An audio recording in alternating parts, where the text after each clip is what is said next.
كحيلة طلعة الهادي جميلة عينه سودة كحيلة طلعة الهادي جميلة بسمته سامي جليلة بسمته.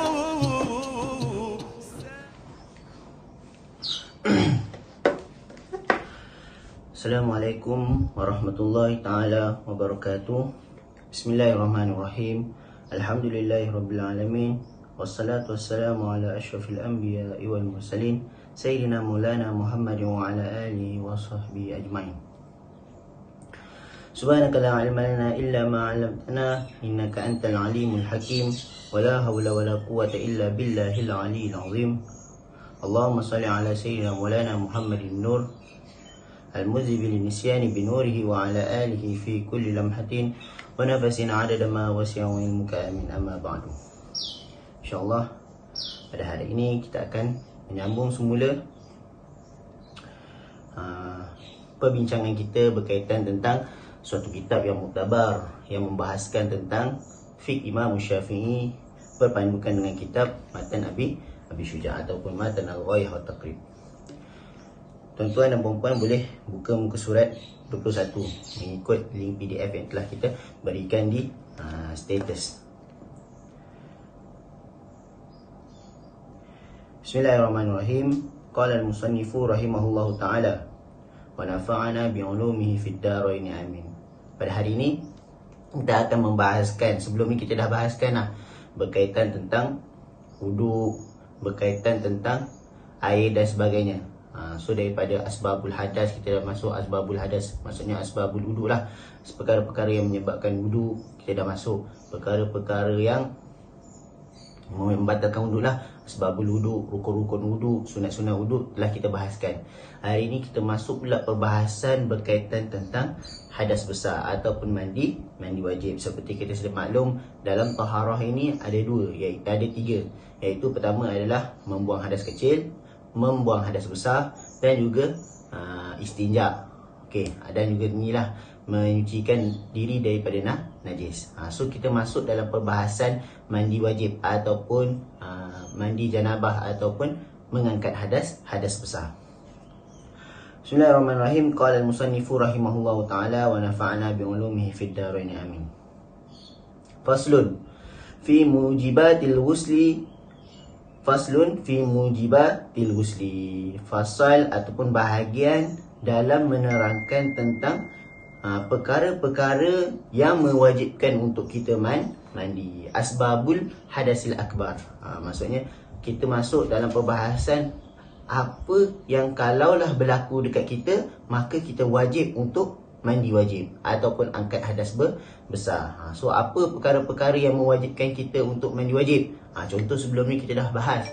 Antara perkara-perkara yang menyebabkan kita ambil wuduk, seperti contoh tersentuh antara lelaki dan juga perempuan tanpa alas ataupun tanpa lapik. Maka apabila tersentuh, maka wajib untuk seseorang yang tersentuh tersebut mengambil wuduk untuk solat. Okey, sekarang kita masuk pula perbahasan apa yang menyebabkan seseorang itu untuk mandi wajib. Maksudnya kalaulah seseorang itu terjadi antara perkara-perkara yang mewajibkan mandi ini ke atas dirinya, maka ke atas dia untuk mengangkat hadas besar. Dengan cara apa? Dengan cara mandi wajib. Nanti kita akan masuk macam mana dan apa rukun-rukun mandi wajib semua. Okey. Faslun fi mujibatil ghusli. Fasal ataupun bahagian dalam menerangkan perkara-perkara yang mewajibkan seseorang itu mandi.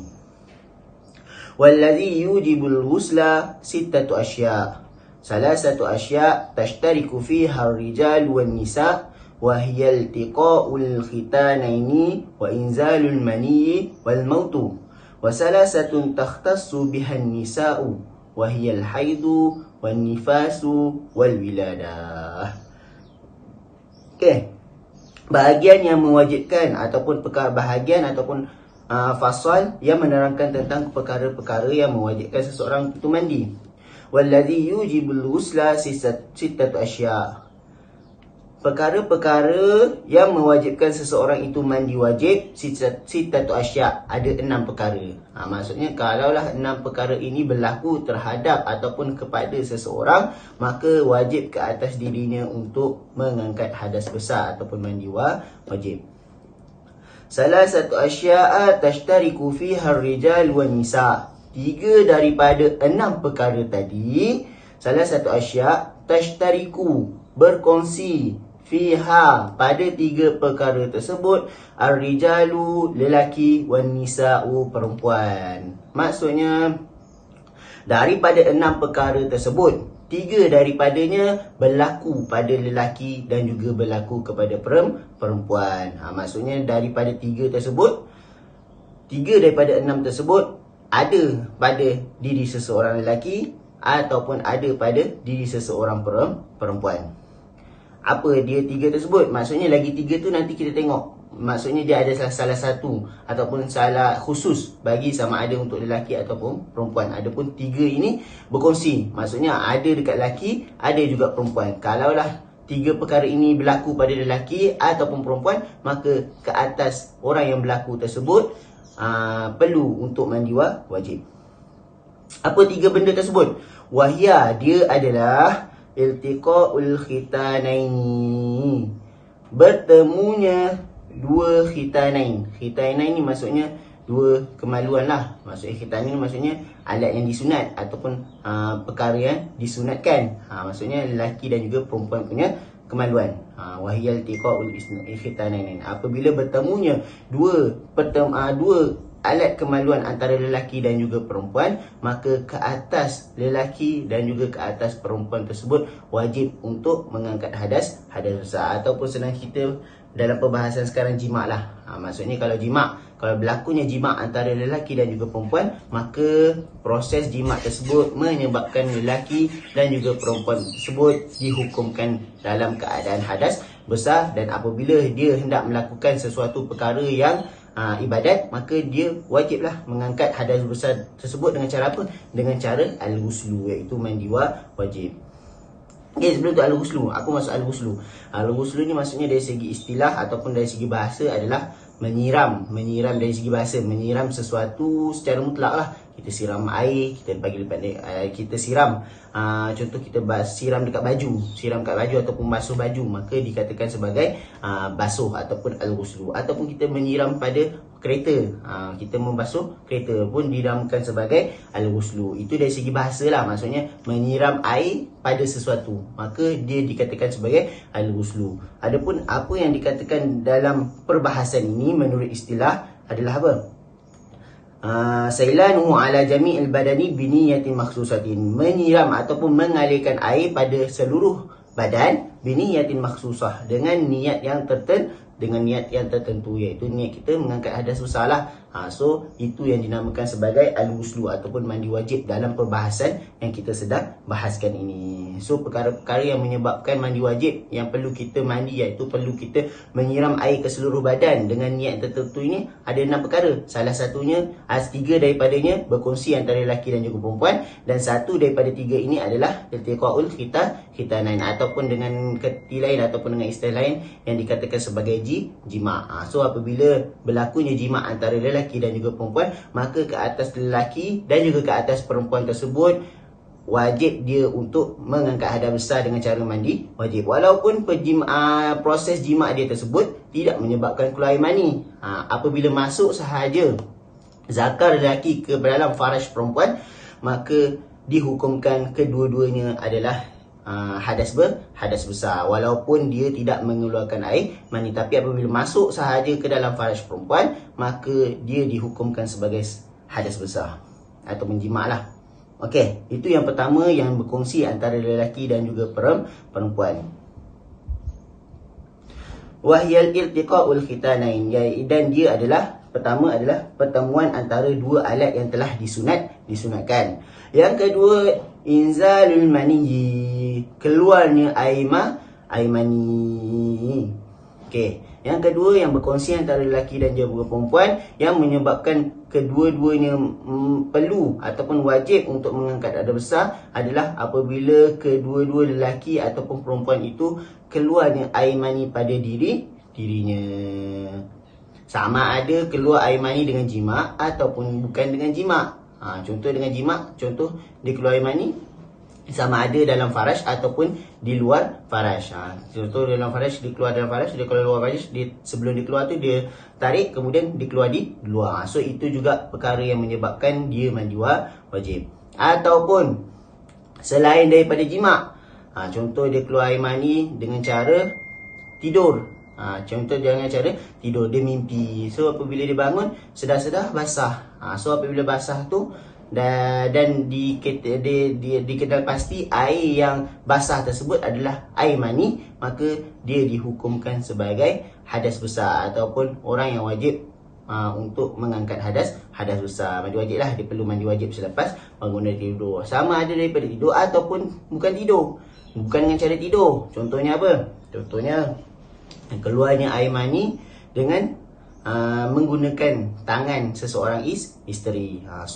Ataupun isteri keluar air mani dengan tangan suami. So perkara tersebut juga mewajibkan untuk dia mandi wajib ataupun mengangkat hadas besar, ataupun dengan cara berhayal ke, dengan tengok sesuatu perkara yang menggairahkan dan sebagainya, keluar air mani dia, maka automatik ketika itu dia dihukumkan sebagai seorang yang berhadas besar dan wajib untuk dia mengangkat hadas besar dengan cara mandi wajib lah. Nanti kita bahaskan lah macam mana ataupun apa dia rukun-rukun mandi wajib. Sekarang ni kita cerita dulu apa dia punya asbab mandi wajib ni. Yang pertama tadi pertemuan jima' lah. Yang pertama adalah jima', yang kedua adalah keluarnya air mani.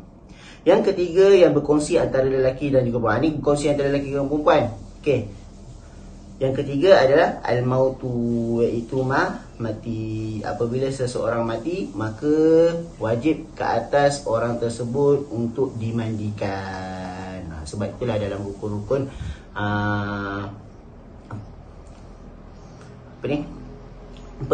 pengendalian jenazah ini adanya mandi. So sebab apa? Sebab wajib ke atas orang mati tersebut untuk mandi wajib, melainkan mati syahid. Mati syahid dia tidak diwajibkan untuk mandi. Adapun selain daripada mati syahid adalah wajib untuk mandi.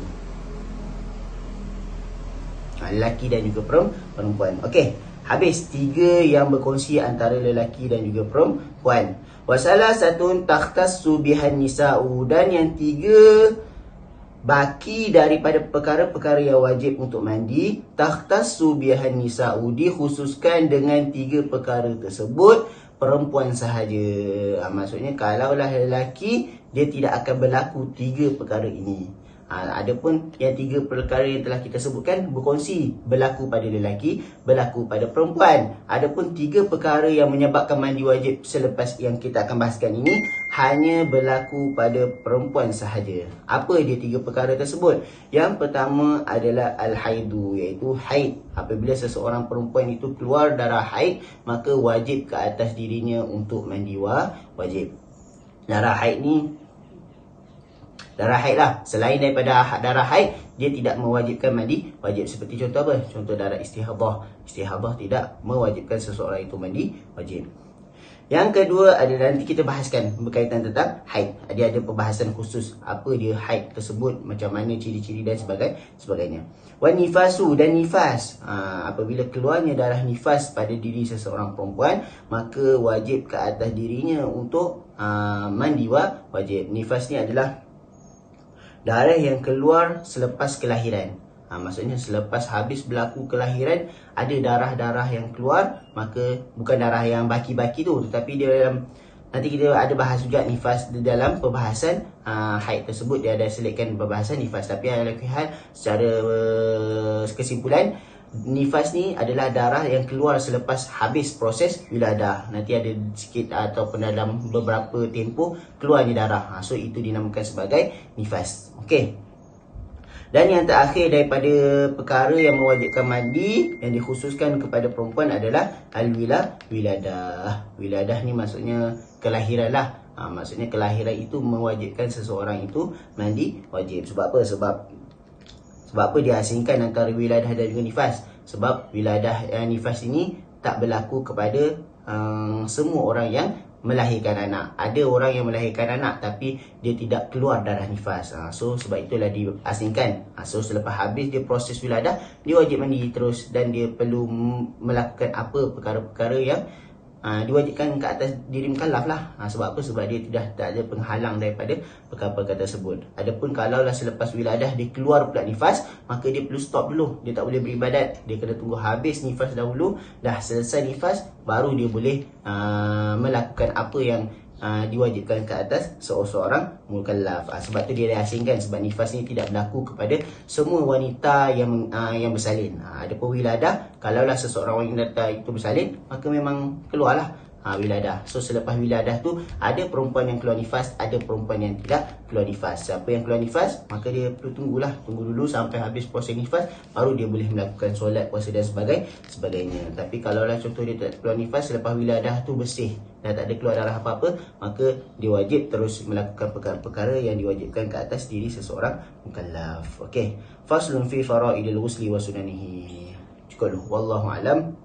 Kita akan sambung perbahasan tentang rukun-rukun mandi wajib dan juga sunat-sunat mandi wajib ini pada minggu hadapan.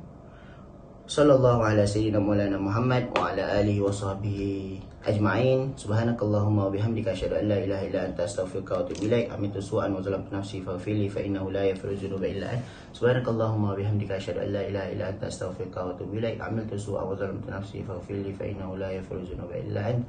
Subhanakallahumma wa bihamdika asyhadu an la ilaha illa anta astaghfiruka wa atubu ilaik. Amintu su'an wa zalamtu nafsi faghfir li fa innahu la yaghfiru dzunuba illa anta. Subhana rabbika rabbil izzati amma yasifun wa salamun alal mursalin walhamdulillahi rabbil alamin. Wassalamualaikum warahmatullahi taala wabarakatuh.